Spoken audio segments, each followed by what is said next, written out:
you accomplish it. It just seems as if when the success is too successful, they clamp down with Jim Crow laws. So you're damned if you do, excuse my language, you're darned if you do, you're darned if you don't.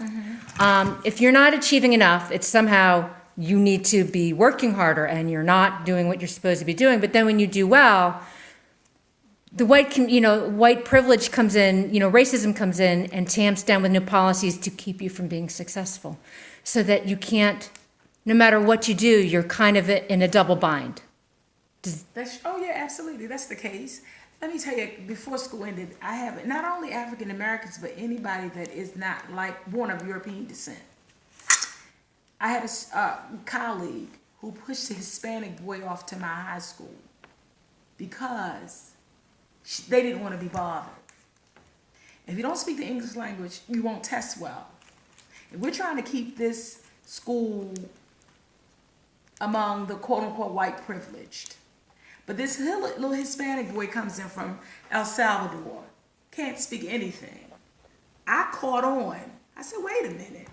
Looking at the child, you got to know children too. Looking at the child, this boy was too little to be going to high school. Something's not right. But because he was Hispanic, let me push him over to you, because when they enrolled him, they made a mistake, quoted supposedly, put him in the 8th grade.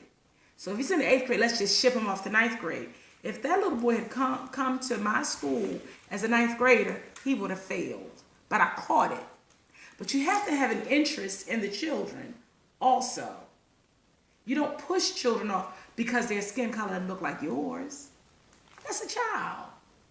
So we have to do what we can to best put him in an environment where he can thrive and learn.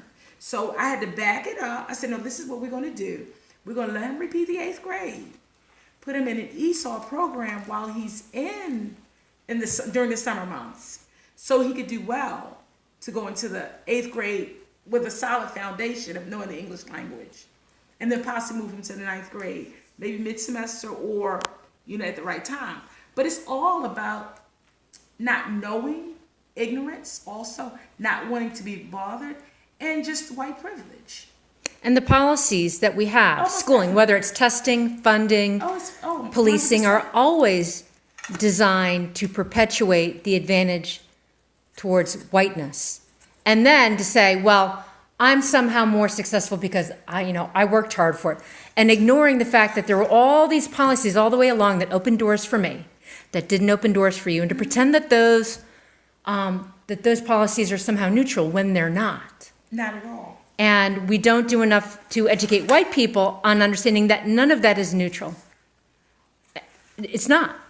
It's not. It never has been. And I want you to think about this. And you know what?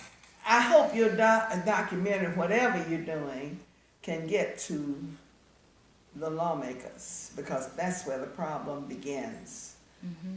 You have to deal with those persons who can affect behavioral change. Now, I read 2 newspapers a day, so I'm pretty much conversant on what's happening in Washington. And the Washington Post has a better national composition than does the Sun. But I read the Sun paper well. And just this morning, we're talking about vocational education. And when you almost abdicate vocational education from the public schools, and when they finish, they are not ready to do anything. Mm-hmm. I introduced certain components of vocational ed coming out of Tuskegee. Booker T. Washington said you train the head and the hand simultaneously. When I finished with my degree in dietetics, I also had a degree in physics and chemistry, physical science. That was in my program. So I didn't have to go back to school for that. I just had to go back to school for how to implement it in the public schools, because I had no education. And I had to learn how to deal with differentiated instruction and writing lesson plans and doing modules for children. But I also had sense enough to know that I had to nurture my children. They had to feel good about being in school. They had to feel good about their school and what it did. Only school that had an international exchange program. And I had, my children went to Europe. I find 6 or 8 families that would receive them. And then I had 6, 8 of my families that received those children. And what was the name of your school again? Walbrook High School. Walbrook, thank you. It no longer exists. What happened to it? I can't tell you. They moved me, Dr. Crew moved me in 1970 to central office as assistant superintendent. I recommended Sam Billups to follow. Now, he kept the academics going. He wasn't as creative as I was, but he kept the academics going. But when they put, who was that white woman they put in there? Rondu. Yeah. Rondu. She was. When they put her in there, it went to pot.